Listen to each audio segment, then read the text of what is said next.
We're joined now by Dr. Gilad Isaacs, the Director at the Institute for Economic Justice, also a lecturer in economics at Wits University. Dr. Isaacs, good evening to you. Thank you for your time on the pulse tonight. 27 billion rand to fund this temporary social grant of 350 rand. Is it the right economic choice? Absolutely, Stephen. I think that aspect of the package makes sense. The level of hunger in South Africa has it is doubled over this COVID period, and households really need that extra income support.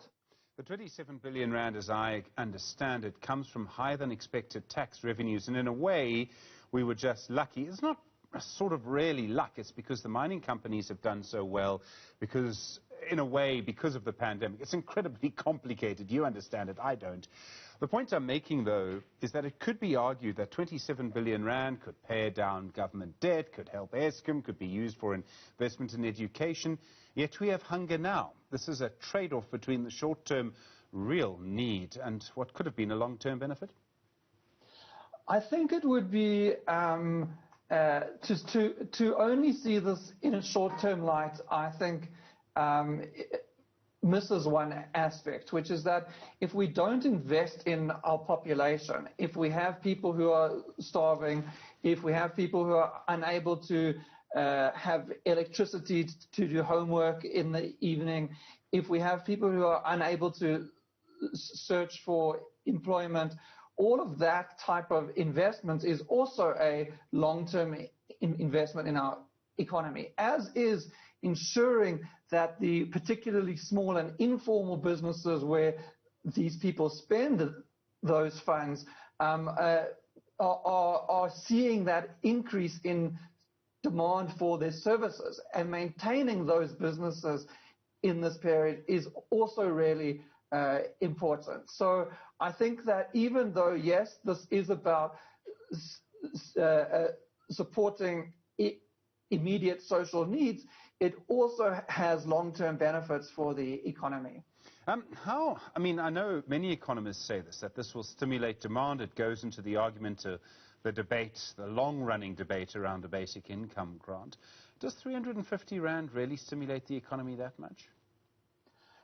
I mean, for a household itself, that's obviously is insufficient to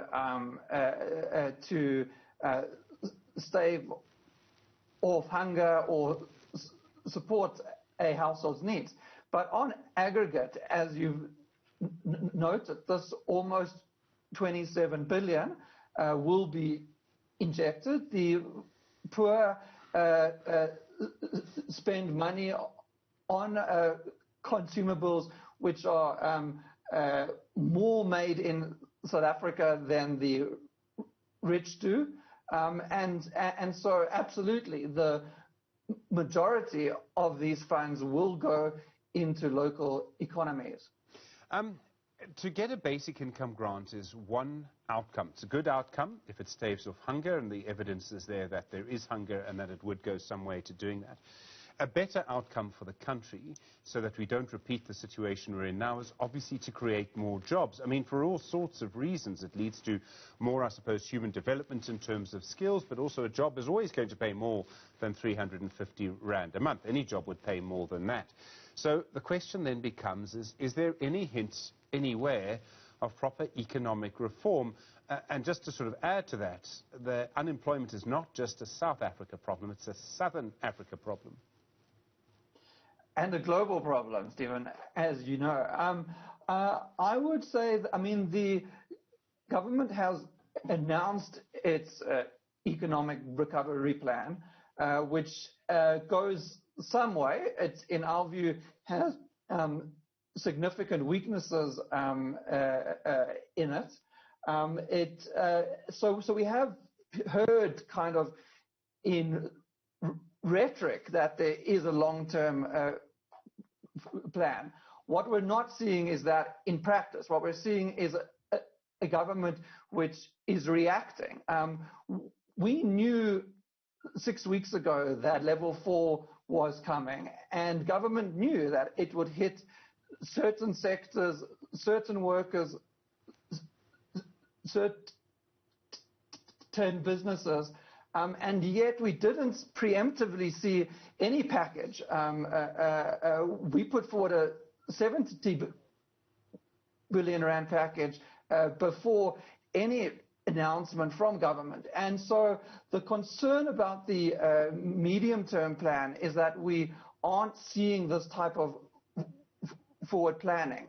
What we're also not seeing is various gaps. Well, what we are seeing is various gaps in the relief package now, including what you've mentioned about employment. The presidential employment stimulus, which was one of the most successful aspects of the original package. Phase 2 remains unfunded. There is 11 billion that's gone through in cabinet and processes but isn't signed off on. This package doesn't have significant support for businesses. We're still only seeing tax deferments, not tax relief. The UIF TERS scheme is limited in significant ways. And so, the worry is both whether those long-term plans exist and will be implemented, but whether these short-term plans are sufficient to set us up for that medium-term recovery. Dr. Gilad Isaacs, Director at the Institute for Economic Justice, a lecturer at Wits University. I do appreciate the time tonight on The Pulse. Thanks very much indeed. Well, coming